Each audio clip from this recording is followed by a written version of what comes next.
Bienvenidos y bienvenidas a una nueva edición del ciclo de webinars para el territorio sobre COVID-19.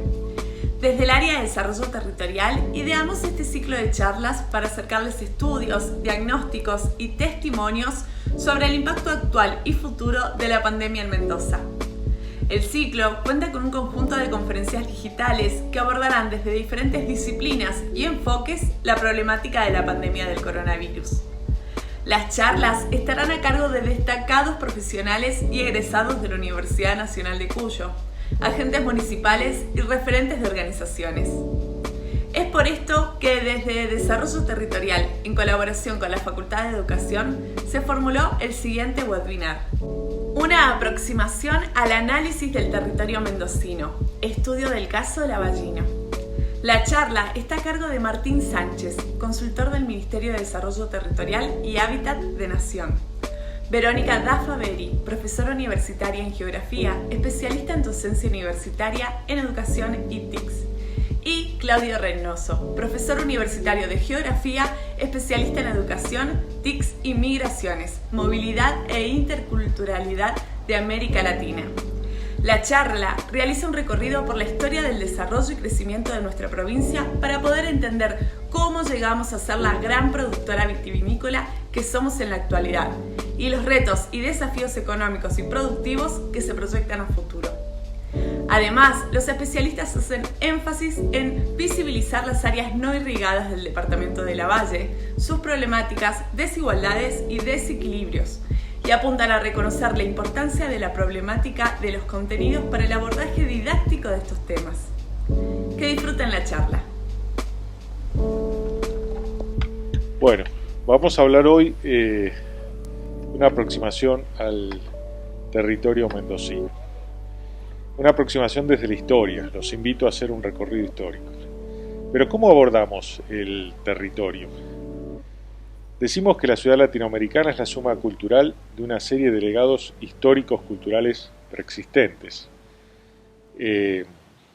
José Luis Romero nos dice que la ciudad occidental fue formada con los legados romano, hebreo, cristiano y germánico, ¿no? Y esa cultura occidental además formó parte de la cultura latinoamericana junto a los legados africanos, legados originarios de América Latina. Así que somos un poco el crisol de todas esas culturas. América Latina se va a convertir en uno de los mayores, si no el mayor experimento de la modernidad. ¿Y qué es el territorio? El territorio es un espacio socialmente construido. El territorio implica una apropiación real y simbólica de ese espacio por parte de un grupo determinado, de un grupo social, de un grupo humano, ¿no? Y en un momento histórico determinado. Es decir, que un territorio va a ir variando a través del tiempo. No va a ser el mismo territorio en una época que en otra. Va a haber variaciones a nivel del tiempo. En la historia los territorios van a ir variando. Por otro lado, los territorios poseen recursos naturales. Por lo tanto, va a haber una puja entre distintos actores sociales, una puja por los recursos de ese territorio. Esta puja por los recursos entre distintos actores va a dar lugar a transformaciones territoriales importantes, a una reconstrucción permanente de los territorios, una reconstrucción que se va a traducir en lo que normalmente llamamos procesos de territorialización o de desterritorialización y reterritorialización. Estas reterritorializaciones se van a dar en forma continua a lo largo de los procesos históricos.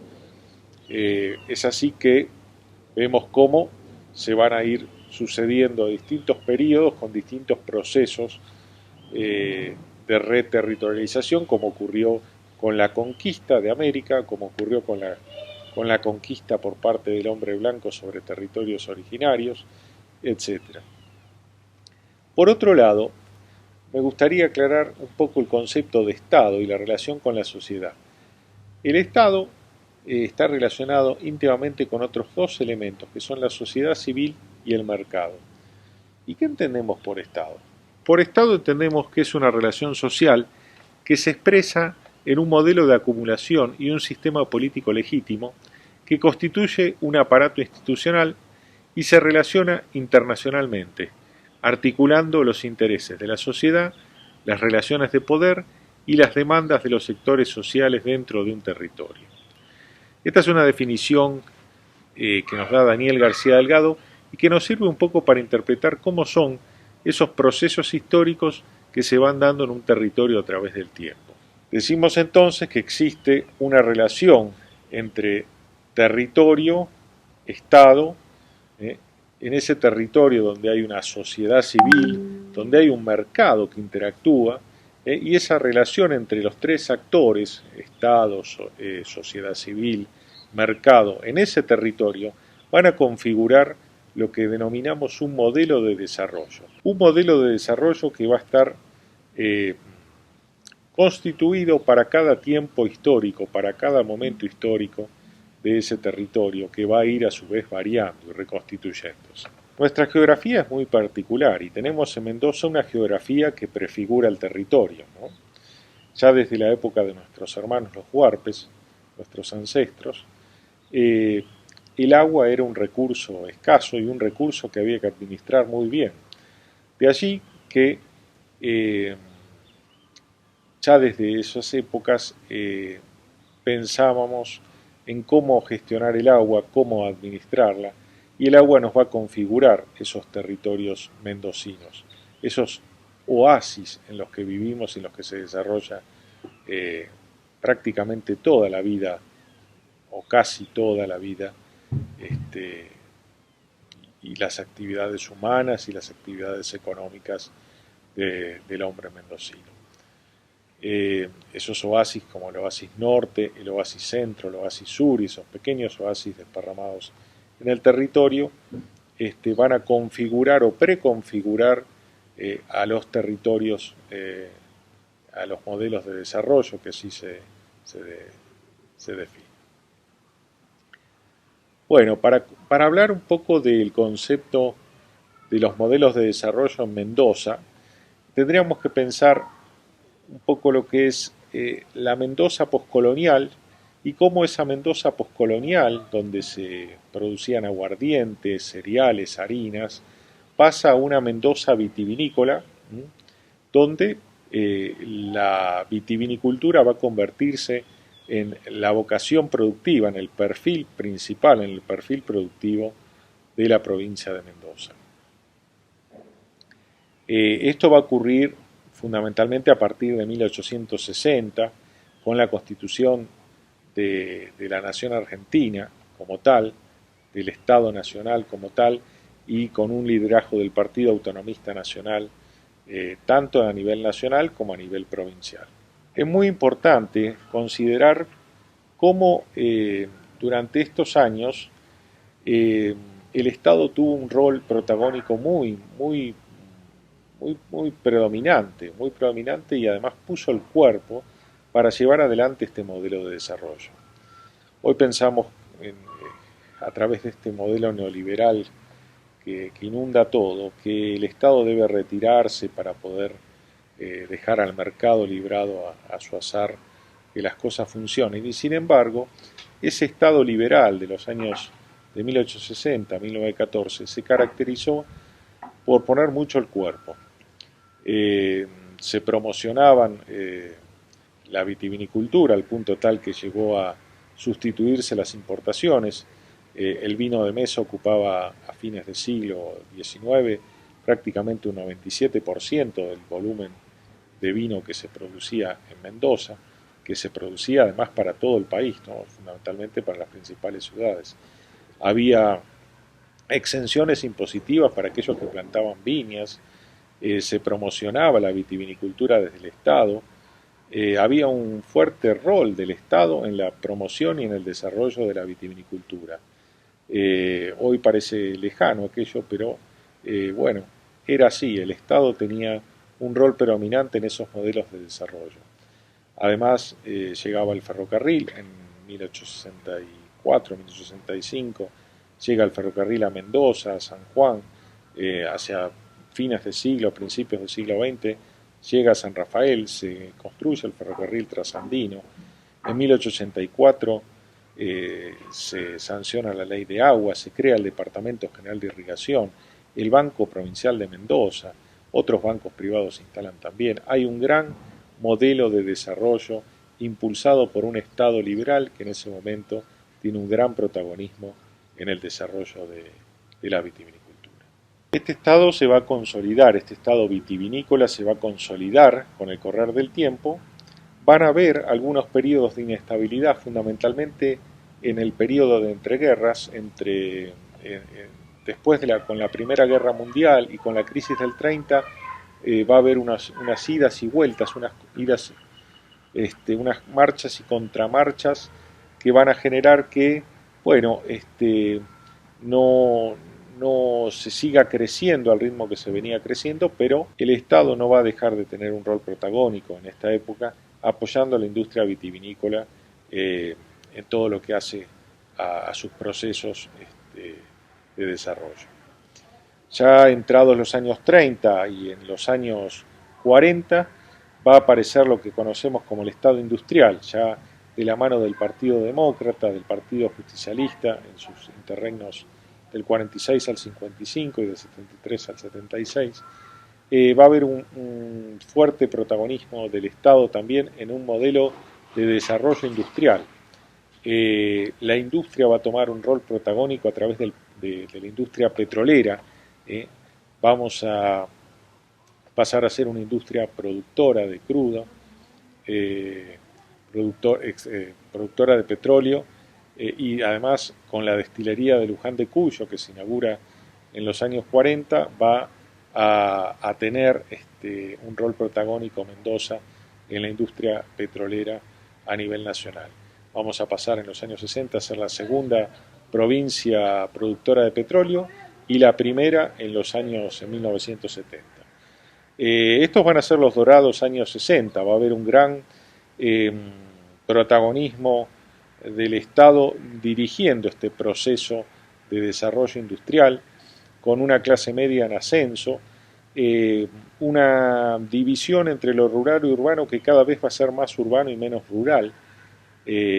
Había predominado un equilibrio en las primeras épocas de la vitivinicultura de los años del siglo XIX y de principios del siglo XX, donde se equilibraba lo urbano y lo rural. Ahora, en esta época de los años 60, 70, va a empezar a haber un predominio más urbano, se va a generar la típica familia mendocina, la clase media va a empezar a tener un rol protagónico y en definitiva va a ser el momento de auge de Mendoza a nivel nacional en cuanto a el manejo de sus recursos y el manejo de su modelo de desarrollo. Con la dictadura militar en 1976 comienza un periodo de debacle, conocido como la debacle neoliberal. Esta debacle va a ser producto fundamentalmente de tres factores principales. Uno, la baja en los precios del petróleo. Segundo, una caída del consumo de vino a nivel nacional, que en los años 70 rondaba casi los 100 litros per cápita y que va a llegar a la mitad, 50 y pico de litros per cápita en los años 90 y va a seguir descendiendo a lo largo del tiempo. Y por último también el tema de la no inclusión de Mendoza en los regímenes de promoción industrial.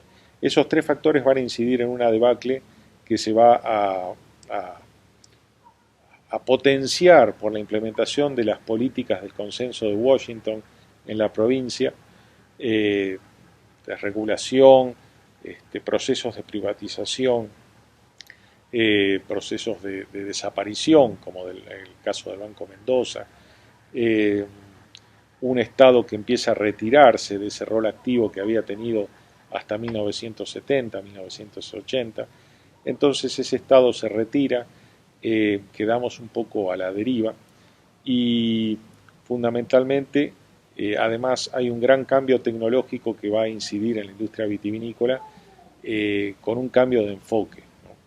Con lo cual la industria vitivinícola tendrá que reformularse y ya no será productora de vinos de mesa porque no hay demanda para ello, y empezará a generar vinos de exportación, vinos de calidad, con nuevos actores que se van a incorporar al mercado y con una orientación ya a la exportación y no tanto al mercado interno, pero el mercado interno seguirá teniendo importancia en cuanto a que muchos de esos vinos también nuevos, de mayor calidad que los vinos anteriores, serán colocados también en el mercado interno.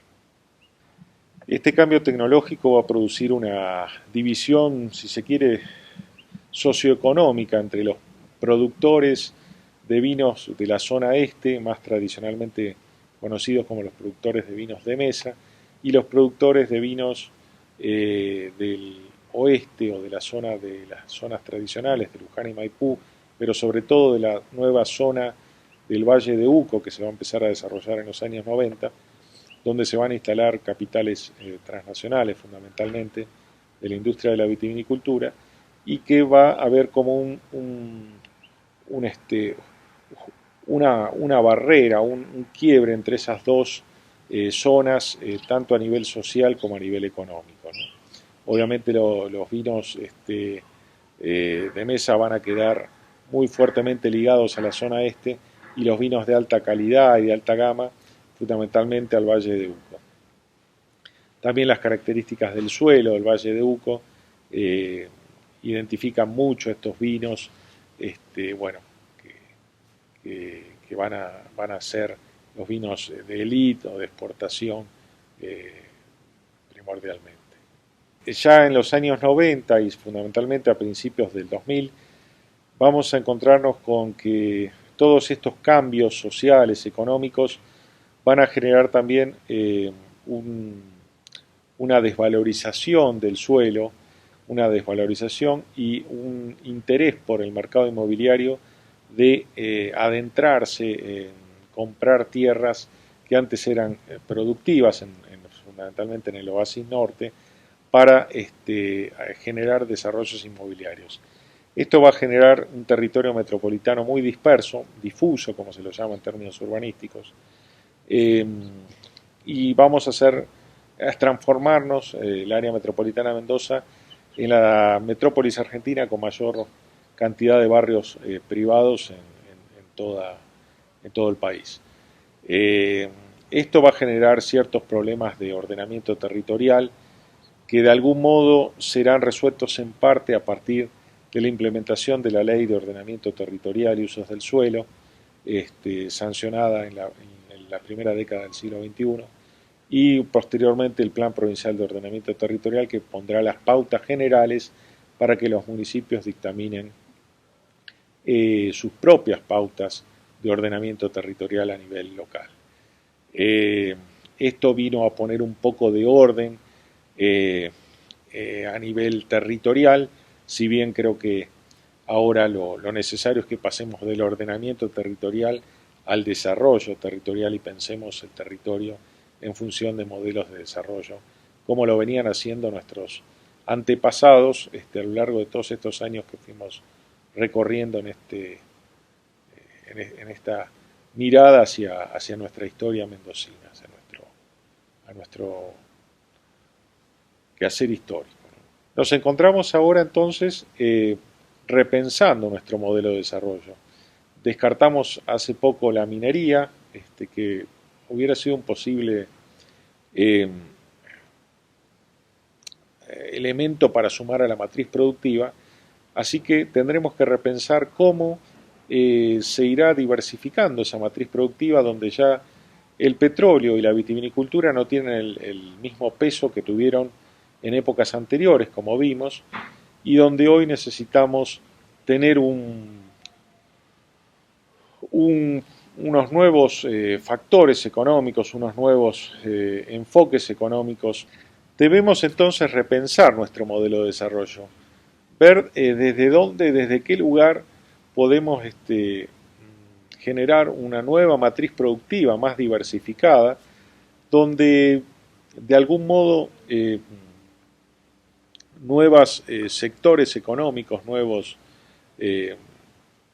actividades económicas vengan a complementar la matriz productiva tradicional, ya que el petróleo y la vitivinicultura no tienen la misma fuerza que habían tenido en otros años. Esto es fundamental, quizás la industria del conocimiento, las industrias culturales, como se llama la economía naranja, también otros factores que pueden incidir en el desarrollo productivo. Ya hemos descartado la minería, aparentemente la minería no entraría en la matriz productiva de Mendoza, excepto algunas actividades menores. Entonces, bueno, es necesario que repensemos esta matriz productiva, pero fundamentalmente es necesario que volvamos a tener un Estado presente, un Estado que vuelva a tener una capacidad de liderazgo, una visión estratégica y una conducción de los procesos de desarrollo de nuestro modelo económico mendocino.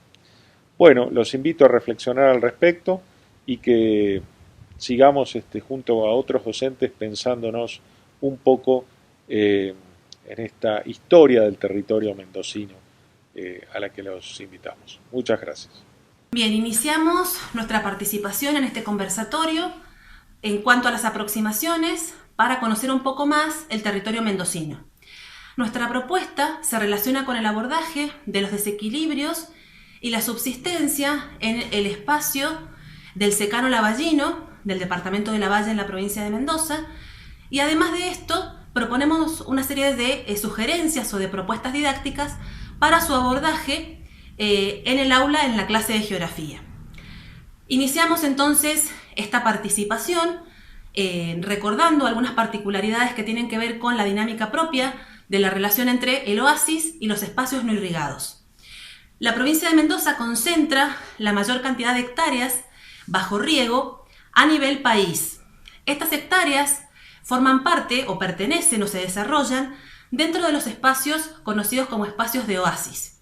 Espacios que sabemos son construidos, se han construido a lo largo de la historia, a lo largo del tiempo y continúan reconfigurándose en el presente. Podemos decir entonces que los oasis concentran, más allá de las actividades productivas que se llevan adelante, tal como vemos en el esquema que les compartimos a continuación, los oasis son vistos como espacios hegemónicos donde el modelo productivo que predomina es el que está directamente relacionado con el desarrollo de la actividad vitivinícola como actividad madre de la provincia. Son espacios que concentran las mayores densidades de población, de actividades económicas y que presentan el mayor dinamismo. En contraposición a estos espacios de oasis aparecen los espacios no irrigados, o como lo denominan Elena Bram y Rosario Prieto, la cultura del desierto. Son espacios donde las actividades económicas son de subsistencia y son espacios que aparecen como subordinados a la dinámica propia que se desarrolla en los oasis. En esta presentación vamos a poner la atención en estos espacios relacionados con la cultura del desierto, en esta Mendoza un poco olvidada, podríamos decir, en esta Mendoza seca. Para introducirnos un poco más en lo que tiene que ver con la dinámica propia del departamento de Lavalle, podemos decir que el 3% de la superficie del departamento concentra las mayores densidades de población. Es decir que este 3% del territorio forma parte del borde este del oasis norte. Por lo tanto, el 97% de la superficie del departamento forma parte de la llanura de la travesía, es decir, de los espacios no irrigados de la provincia. Esta caracterización que estamos realizando del departamento de Lavalle se relaciona con una réplica, podríamos decir, del modelo de fragmentación espacial que presenta Mendoza a escala provincial. Esta réplica entonces se advierte en el departamento de Lavalle. Este espacio, como decíamos recién, conocido muchas veces por el imaginario popular como el desierto mendocino, realmente si nos ajustamos al término desierto, sabemos que un desierto es un espacio que presenta nula o escasa presencia del hombre. En este caso hay Hay presencia del hombre en los espacios no irrigados de Mendoza. Está el hombre presente con sus actividades, su dinámica cotidiana, a través de la unidad conocida como puestos. En estos puestos hay actividades económicas particulares, una forma de vida cotidiana especial, que lo vamos a abordar un poco más adelante porque hace al conocimiento de la dinámica de estos espacios. Podemos decir entonces que en el imaginario popular del mendocino, en el secano lavallino o en el espacio no irrigado de Mendoza, en el desierto, está, o lo relacionamos, muchas veces el mendocino lo relaciona con la presencia de la población huarpe, ¿sí? Descendientes de huarpes que actualmente residen, llevan adelante una actividad cultural muy rica, por las fiestas populares que también se desarrollan en este espacio, y también por la carencia de muchos de los habitantes del lugar. Estas particularidades, este imaginario, queremos contrastarlo un poco con la realidad propia que se vive cotidianamente en el secano lavallino, cómo sus actores sociales, sus habitantes, interactúan entre sí y construyen cotidianamente y hacen al territorio. En este sentido, nos resulta muy importante centrarnos en lo que nosotros entendemos como las nuevas geografías que ponen el acento en esta vinculación, en esta vida cotidiana de las poblaciones que no forman parte del oasis. Es decir, hay otra Mendoza, que es esta Mendoza que queremos reflejar a través de estas nuevas geografías. Como decíamos, una Mendoza muy rica desde el punto de vista cultural, desde el punto de vista de su vinculación en torno al ambiente, que resulta muchas veces hostil, porque sabemos que la aridez es la principal protagonista de estos espacios. Esto implica concebir al espacio geográfico desde un punto de vista crítico.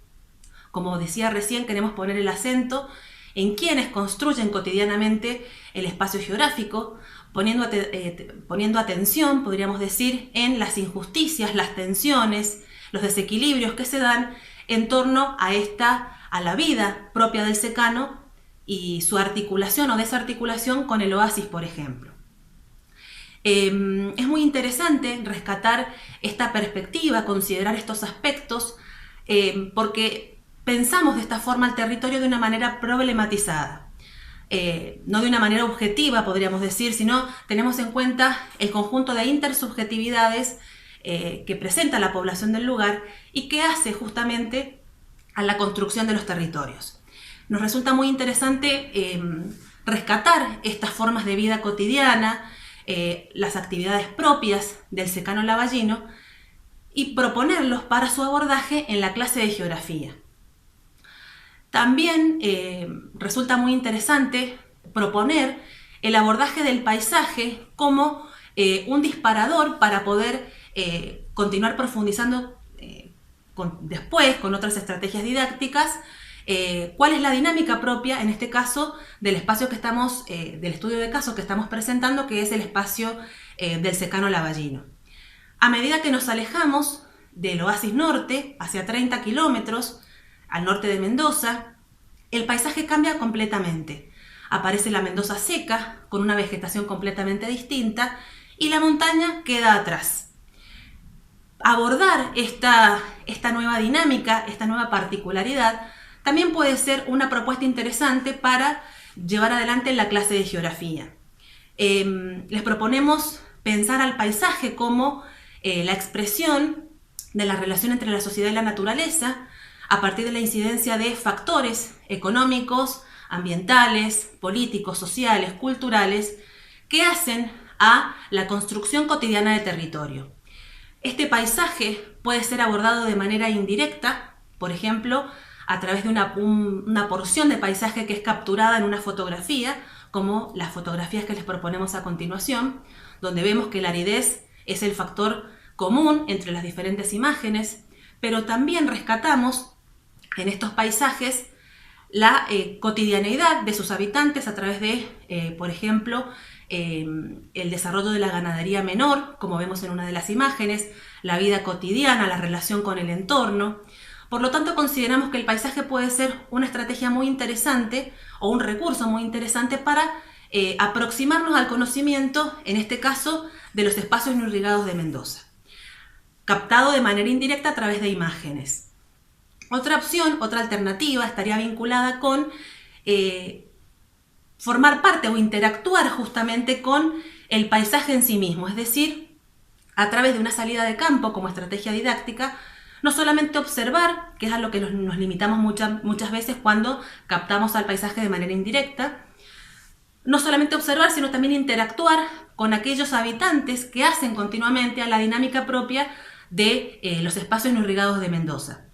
La observación del paisaje de manera indirecta a través de imágenes o la salida didáctica como estrategia pueden ser dos alternativas muy interesantes que nos permitan aproximarnos a comprender justamente cuál es la particularidad, cómo es la vida cotidiana de los que construyen y hacen permanentemente al espacio del secano lavallino. En este sentido, queremos rescatar también en esta interacción que podría llegar a darse con los habitantes del lugar, o bien la interacción que puede generarse en el aula a partir de la observación de un paisaje o del planteo de un problema, que eso también es otra de las propuestas que nosotros les acercamos, pensar al territorio de una manera problematizada, de una manera diferente, captando, como decíamos recién, injusticias, desequilibrios, y esto es parte de una concepción del espacio geográfico desde un punto de vista crítico. Otra estrategia que también les proponemos, que es muy interesante, es el abordaje didáctico a partir de problemáticas. Un disparador para conocer o acercarnos a las diferentes problemáticas puede ser el planteo de preguntas.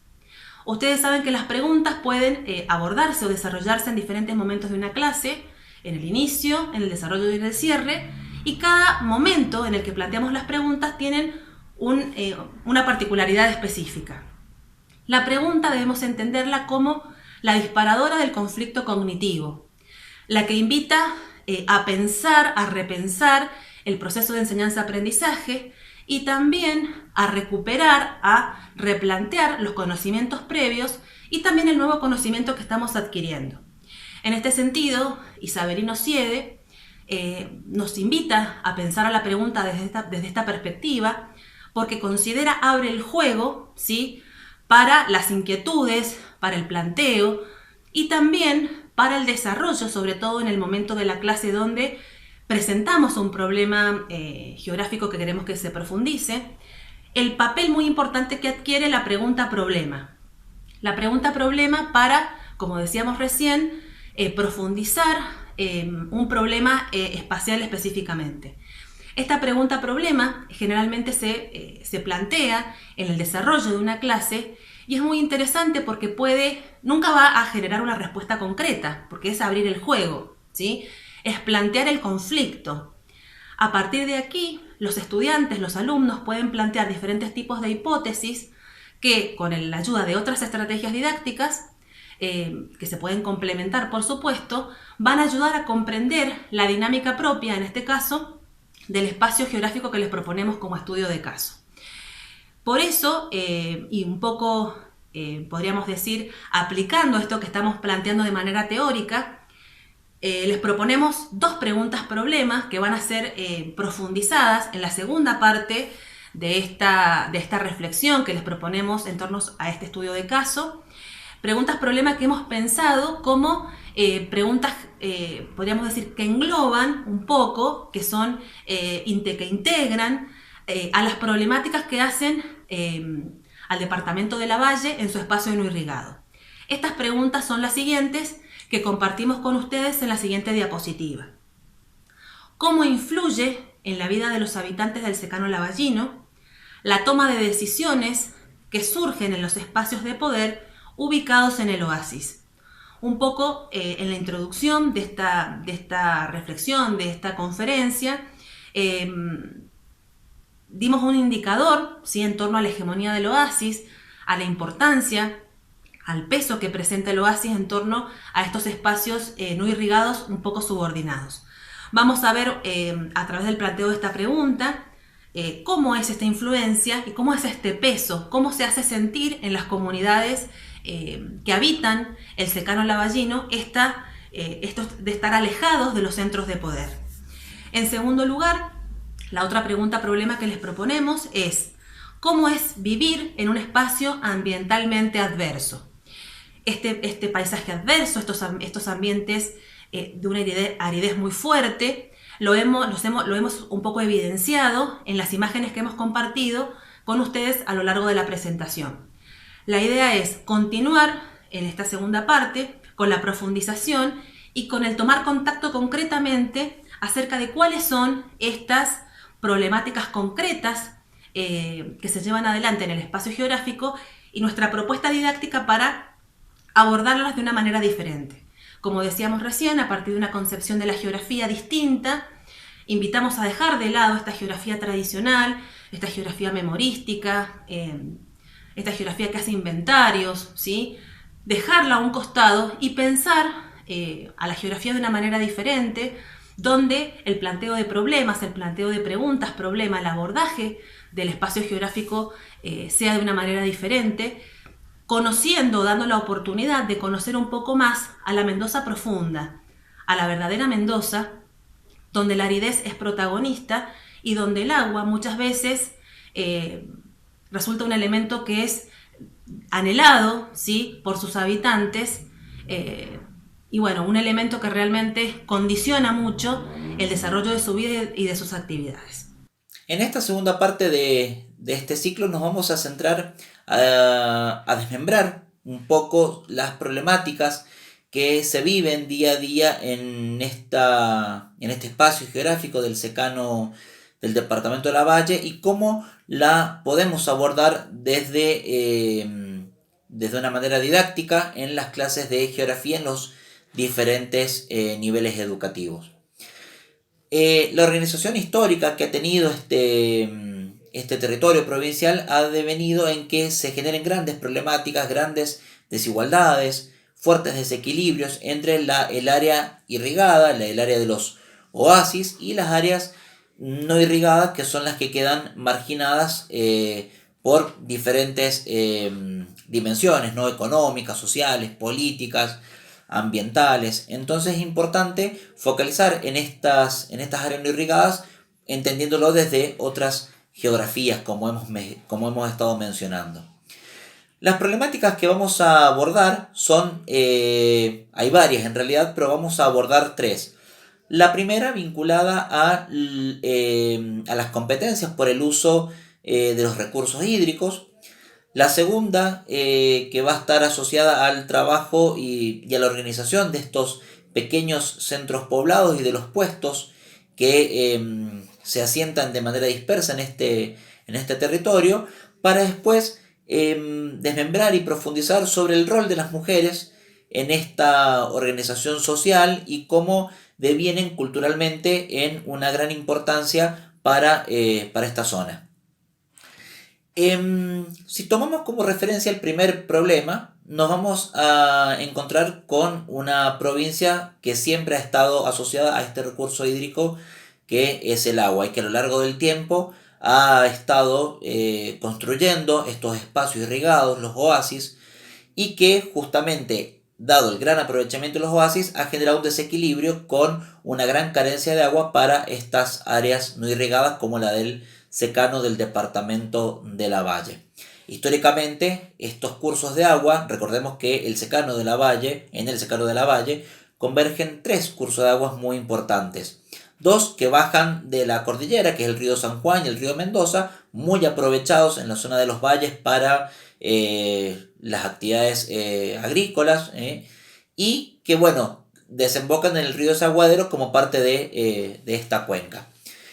En la convergencia de estos tres cursos de agua se halla este secano lavallino, que históricamente recibía los aportes de estos caudales y en la actualidad estos aportes son muy escasos o casi nulos, al punto de que humedales como las lagunas de Guanacache están hoy día en retroceso y prácticamente secas.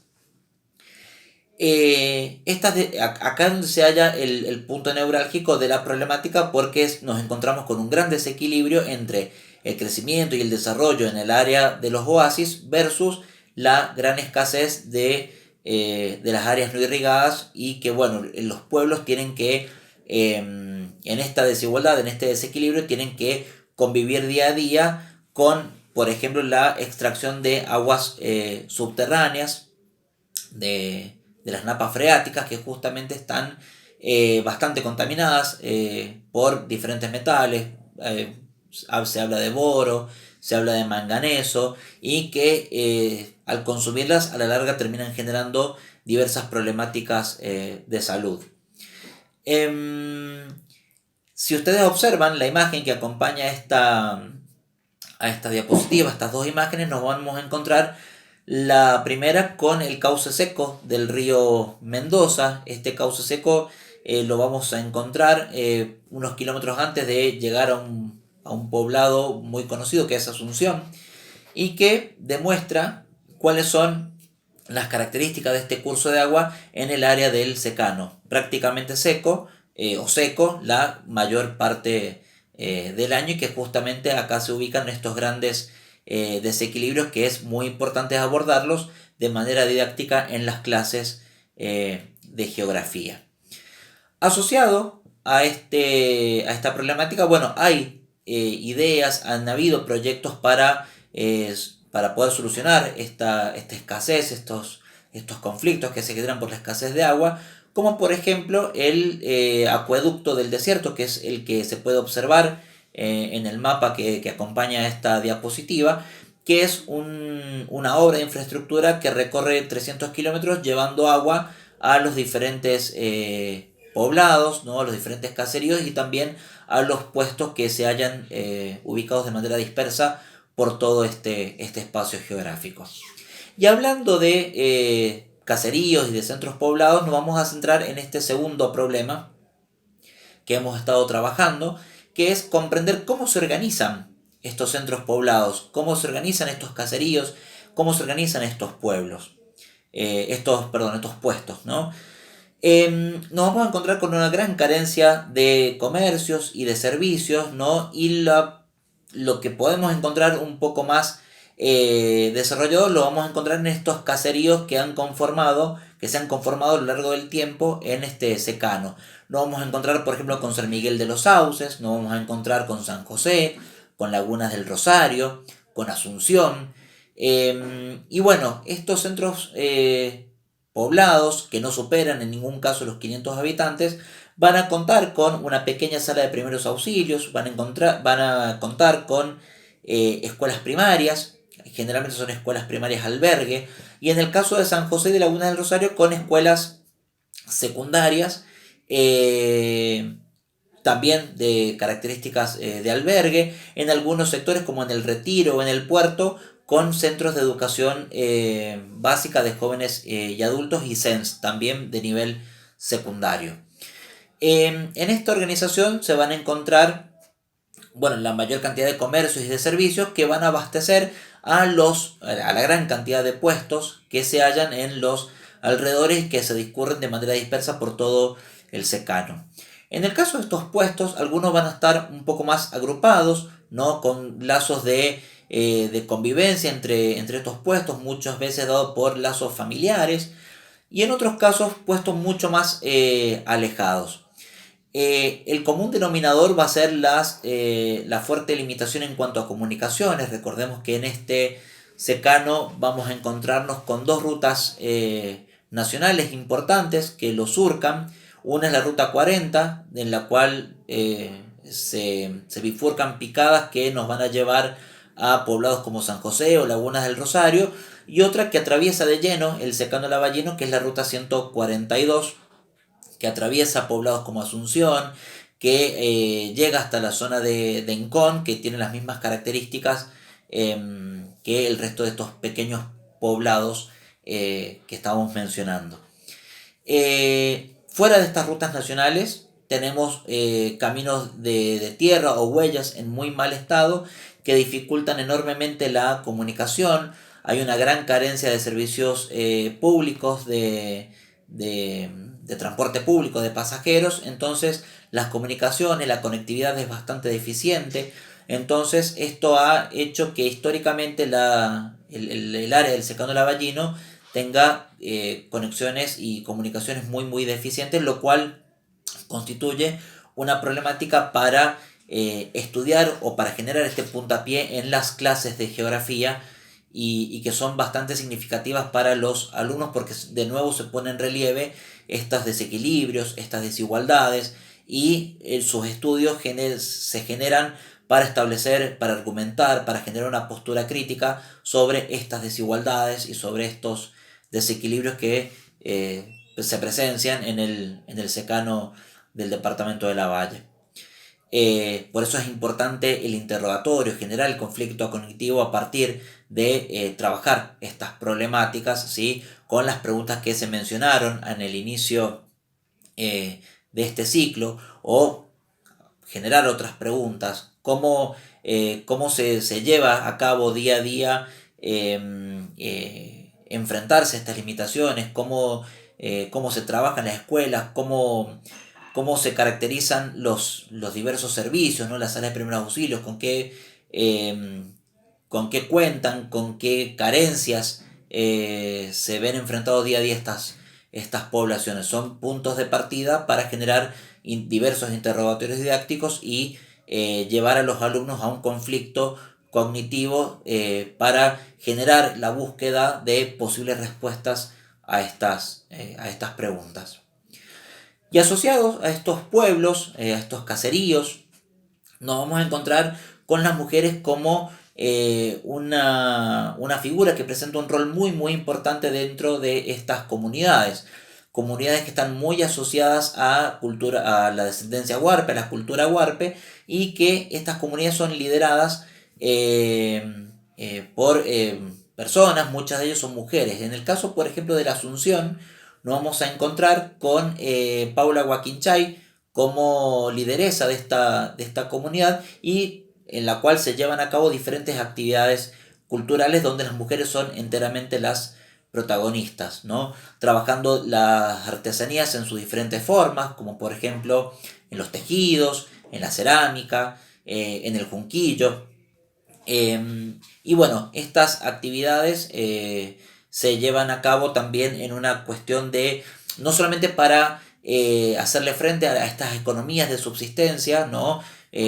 Para que sea una alternativa a esta cría de ganado, las mujeres también generan estas actividades que, como dijimos, no solamente son importantes para la economía, sino también por una cuestión de herencia cultural. Entonces nos vamos a encontrar con estos centros culturales como el Tamariguay de Asunción, que es el que se puede observar en las imágenes de estas diapositivas, que son liderados por estas mujeres y que se llevan a cabo talleres donde participan mujeres de diferentes edades, donde las mayores le van enseñando todas las técnicas de trabajo a las mujeres, a las chicas más jóvenes que colaboran y que esa transmisión de cultura se va llevando a cabo de generación en generación. Estas artesanías las podemos observar en los diferentes mercados y también en el mercado de artesanías de Mendoza, sustentados por estos programas que llevan a cabo el gobierno de la provincia mediante la economía social.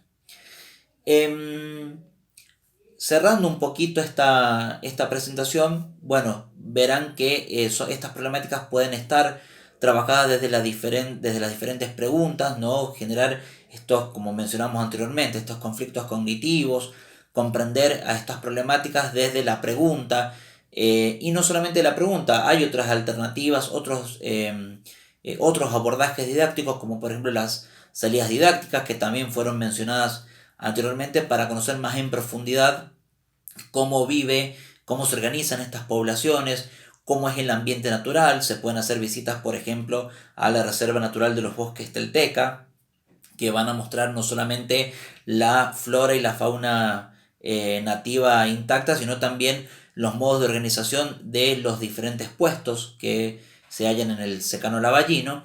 Entonces esta región, para ir concluyendo, es muy importante para la provincia de Mendoza, merece ser visibilizada, por eso se habla de otras geografías, y merece ser estudiada y abordada desde un enfoque sociocrítico, mediante la pregunta, mediante la introspección, el conflicto cognitivo, y para generar aprendizajes que sean verdaderamente significativos para los estudiantes de los diferentes niveles educativos.